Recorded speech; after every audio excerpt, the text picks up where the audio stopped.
आज ही Doubtnut app download करें। Doubtnut पर होगा अब आपके सभी मैथ्स, केमिस्ट्री, फिजिक्स और बायोलॉजी डाउट्स का सफाया। बस अपने क्वेश्चन की फोटो खींचो, उसे क्रॉप करो और तुरंत वीडियो सोल्यूशन पाओ। Download now. हेलो फ्रेंड्स, तुम्हें दिया हुआ है कि एक त्रिभुज ए बी सी है, वो एक समद्विबाहु त्रिभुज है। उसमें ए बी बराबर ऐसे दिया हुआ है और एक भुजा बी ए को बिंदु डी पर इस तरह बढ़ाई गई है कि ए डी बराबर जो है वो ए बी के बराबर हो गई। तो हमें दिखाना है कि कोण बी सी डी है वो एक समकोण त्रिभुज है। तो इसके लिए हम क्या करते हैं, जो हमारे पास ये समकोण त्रिभुज है इस पे, तो इसमें जो सी जो ये डायग्राम दिया हुआ है इसमें सी डी के समांतर ए पर एक समांतर रेखा खींच देते हैं। तो मान लेते हैं ये हो गई हमारी कोई ऐसे, एक मिनट, ये हो गई हमारी कोई समांतर रेखा, यहाँ से खींच देते हैं जो कि अपनी जो ये थे डीसी के समांतर है। ये हो गई ये रेखा। तो अगर ये रेखा, ये जो दी हुई रेखा है ये अगर सीडी के समांतर है, ये मान ले ए ई है कोई, तो सीडी के समांतर, तो ये जो कोण है ये इसके बराबर हो जाएगा, संगत कोण हो जाएंगे। और जो अपना ये जो कोण है ये कोण ये इसके बराबर हो जाएगा, क्योंकि ये भी संगत कोण है। और हमें क्या दिया हुआ है कि जो ए बी बराबर है ए डी के और ए सी के। तो यहाँ से हम इसको इनका नामांकन कर लेते हैं। तो मान लेते हैं ये हो गया कोण एक, ये हो गया कोण दो, ये हो गया कोण तीन, ये हो गया कोण चार। हमने चार कोण मान लिए। तो अब हम क्या करते हैं कि जो हमारे जो कोण एक है ये बराबर होगा किसके, कोण चार के। कोण एक क्यों, क्योंकि ए ही समांतर है सी डी के, तो क्या हो जाएंगे हमारे पास, ये हो जाएंगे संगत कोण। तो संगत कोण बराबर होते हैं समांतर रेखाओं में।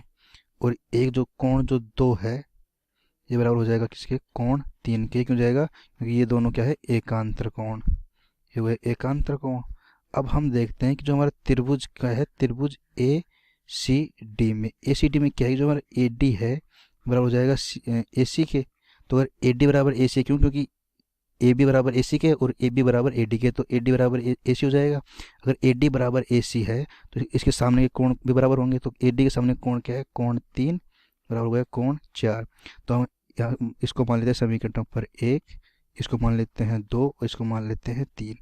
तो अब हम क्या कह सकते हैं कि जो हमारा समीकरण एक और तीन से, समीकरण एक व तीन से क्या क्या कह सकते हैं कि जो कोण एक है ये बराबर हो जाएगा कोण तीन के, क्योंकि दोनों ही कोण, कोण एक भी चार चार के बराबर है और कोण तीन भी कोण चार के बराबर है। तो कोण एक बराबर कोण तीन हो जाएगा। और इसको मान लेते हैं हम समीकरण नंबर चार। अब क्या देखते हैं, जो समीकरण दो व चार से, अब हो जाएगा हमारा समीकरण दो व चार से, समीकरण दो व चार से क्या है हमारा कि जो कोण दो है ये बराबर है कोण तीन के और कोण जो एक है बराबर है कोण तीन के। तो यहाँ से हमारा कोण एक बराबर कोण दो आ जाएगा, ये हो गया। अब हम देखते हैं जो हमारा ये त्रिभुज है एक, कौन सा, कि त्रिभुज ए बी ई व त्रिभुज ए ई सी में, यानी कि ए बी और ए सी, इन दोनों त्रिभुजों में देखते हैं तो हम क्या लिख सकते हैं कि इसमें अभी हमने क्या निकला था कि कोण एक जो है ये बराबर है किसके, कोण दो के। और जो ए ई है, ए ई बराबर है ए ई के, क्यों, क्योंकि ये है हमारी उभयनिष्ठ भुजा। तो ये हो गई हमारी उभयनिष्ठ भुजा। और अब हम देखते हैं कि जो हमारी दिया हुआ है कि जो ए बी है ये किसके बराबर है, ए सी के। ए बी बराबर है ए सी के, ये भी दिया हुआ है हमको। तो दो भुजा बराबर है और उनके बीच का एक कोण बराबर है। तो यहाँ पर हम एस ए एस भुजा कोण भुजा नियम से कह सकते हैं कि ये दोनों जो त्रिभुज होंगे सर्वांग सम। भुजा कोण भुजा नियम से जो त्रिभुज कोण से त्रिभुज ए बी ई, ये किसके सर्वांग सम होगा, त्रिभुज ए ई सी के सर्वांग सम होगा। अगर ये दोनों सर्वांग सम है तो यहाँ से जो हमारा ये कोण है, कोण ए ई बी, ये कोण और ये कोण भी क्या बराबर हो जाएंगे, क्योंकि ये दोनों त्रिभुज सर्वांग सम है। तो यहाँ से आ गया हमारा कोण ए ई बी, ए किसके बराबर हो जाएगा, कोण ए ई सी के। तो ए बी जो है ए सी के बराबर हो गया। और हम जानते हैं कि जो ये दोनों कोणों का योग होगा कोण ए ई बी प्लस कोण ए ई सी, ये कितना होगा 180 डिग्री। क्यों, क्योंकि ये किसी भी रेखा के एक बिंदु पर बने कोण है। तो अगर ये दोनों कोण बने हुए हैं एक बिंदु पर तो इनका योग कितना होगा 180 डिग्री। हम जो ए ई बी को ए ई सी लिख सकते हैं, तो लिख सकते हैं हम कोण ए ई सी प्लस कोण ए ई सी बराबर कितना हो गया 180 डिग्री। तो यहाँ से आ गया हमारा दो कोण ए ई सी बराबर 180 डिग्री। तो यहाँ से आ गया हमारा कोण ए ई सी बराबर कितना आ गया 90 डिग्री। तो जो हमारा ये कोण था कोण ए ई सी बराबर 90 डिग्री, तो ए ई बी भी 90 डिग्री हो जाएगा। तो ये हमारा जो कोण है कोण ए ई बी, यहाँ से हमारा ये बराबर आ जाएगा कोण ए ई बी भी कितना जाएगा 90 डिग्री। अब हम देखते हैं कि हमारे पास दो समांतर रेखाएं क्या है, ए और सी डी, ये दोनों समांतर रेखाएं हैं, और ई और सी क्या है कि इन पर एक तिर्यक रेखा खींची गई है जो इनको काटती है। तो यहाँ से जो हमारा ये कोण है कोण ए ई बी किसके बराबर हो जाएगा, कोण डी सी बी ई के बराबर हो जाएगा। क्यों? क्योंकि ये दोनों समांतर रेखाएं हैं और ये दोनों इससे क्या हो जाएंगे, संगत कोण। कौन कौन से हो जाएंगे संगत कोण?